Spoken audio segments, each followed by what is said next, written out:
మీ అన్న మా అక్క అక్క వదిన అక్క ఓ ఓకే అండ్ అన్నయ్య కూడా బావగారు కూడా చూసారు. అండ్ ఎట్ ద సేమ్ నా పిల్లలు నా కష్టంలో పాలు పంచుకొని అంటే అప్పుడే వాళ్ళకి ఆ చిన్న వయసులో చిన్న వయసులోనే నేను ఈవెంట్లు చేసేదాన్ని, ట్యూషన్ చెప్పేదాన్ని. తర్వాత ఒక మెడికల్ రిప్రజెంట్ గా కూడా చేశాను కొన్ని రోజులు. ఇంకా ఓవర్ టైం అయిపోవడాలు, టైంకి ఫుడ్ లేక, నిద్ర లేక చాలా హెల్త్ ప్రాబ్లం వచ్చింది అప్పుడు. ఇంకొక 1 వీక్ 10 డేస్ అయితే ఏమైపోయేదానో తెలీదు. ఆ దేవుడు మళ్ళీ నాకు వరంగా నా ఫ్యామిలీ నాకు ఇచ్చారు. ఆ టైంలో పిల్లలిద్దరూ మమ్మీని మనం ఇబ్బంది పెట్టొద్దు, మనం ఏదో ఒకటి చేయాలి అని పాప కూడా బాబు కూడా. బాబు అబాకర్ సిలబస్ లో బాగా రాసి ర్యాంక్ సంపాదించుకున్నాడు. ఫ్రీగా చదివాడు ఒక okay 2 years. Okay 4th class 5th class బాబు ఫ్రీగా చదివాడు సెయింట్ డామినిక్ స్కూల్లో. తర్వాత పాప వచ్చేసి తను ఇండివిజువల్ గానే తన నిర్ణయం తీసుకొని గవర్నమెంట్ కాలేజ్ హాస్టల్లో ఎగ్జామ్ రాసి హాస్టల్కి వెళ్ళిపోయింది. తర్వాత బాబు కూడా వెళ్ళిపోయాడు. ఇంకా చాలా ఘోరంగా అయిపోయింది లైఫ్. ఎలా అయిపోయింది అంటే 365 డేస్ లో నేను నా పిల్లలతో స్పెండ్ చేసింది 30 డేస్ కూడా ఉండదు.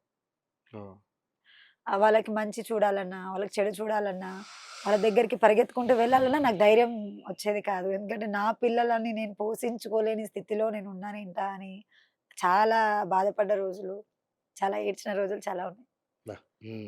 రోడ్డు మీద వెళ్తూ ఉంటే 100 మంది 100 రకాల మాటలు విని ఆ మాటలతోని తట్టుకోలేక డిప్రెషన్ లో వెళ్ళిపోవడం కూడా చాలా వరకు జరిగినాయి. మళ్ళీ ఫ్యామిలీ సపోర్ట్ అంటే అన్నయ్య వదిన సపోర్ట్ తోని, అక్క బావ సపోర్ట్ తోని మళ్ళీ నిలబడ్డాను. ఈరోజు మీ ముందు వచ్చి కూర్చున్నాను. అంటే ఒక మహిళకి ఈ సమాజంలో ఎటువంటి గౌరవం ఉంటుందనేది అసలు. అందున మీరు ఒక కళాకారిణి, పైగా మీరు ఒక డాన్సరు. సో అంటే ఎంతో కొంత అందంగా ఉంటారు కాబట్టి మీరు అన్నట్టుగా రోడ్డు మీద వెళ్తుంటే రకరకాల కామెంట్స్ ఉంటాయి. నేను కాదన్న, కానీ నిజంగా వీళ్ళన్నింటినీ చేంజ్ చేసుకుని వీళ్ళందరితోటి కాంప్రమైజ్ అవ్వకుండా జాగ్రత్తగా ఈ స్థాయి దాకా వచ్చారంటే ఎక్కడ కూడా ఎవరిని నొప్పించుకోండి. గ్రేట్ నిజంగా. అంటే నేను ఈ స్థితికి అంటే అంటే నాకు ఇందాక మీరు చెప్తున్న దాంట్లో అన్న, వదిన, అక్క సపోర్ట్ ఫుల్గా ఉంది అన్నారు. మరి మీ వారి సపోర్ట్ ఏం లేదు? మా వారి సపోర్ట్ కూడా ఉంది. కాకపోతే ఆయన కూడా ఫైనాన్షియల్ గా కొంచెం వీక్. అంటే బయట వర్క్ ఆయన ఫ్లెక్సీ బ్యానర్లు చేస్తారు. సో అది దొరికినప్పుడే వర్క్, దొరకనప్పుడు ఏముండదు. సో ఆ టైంలో మేమిద్దరము అన్న వదిన మీద డిపెండ్ అవ్వడం జరిగింది, మా పిల్లలతో సహా. వాళ్ళే ఒకానొక టైంలో అన్న వదినలే మాకు దేవుళ్ళు.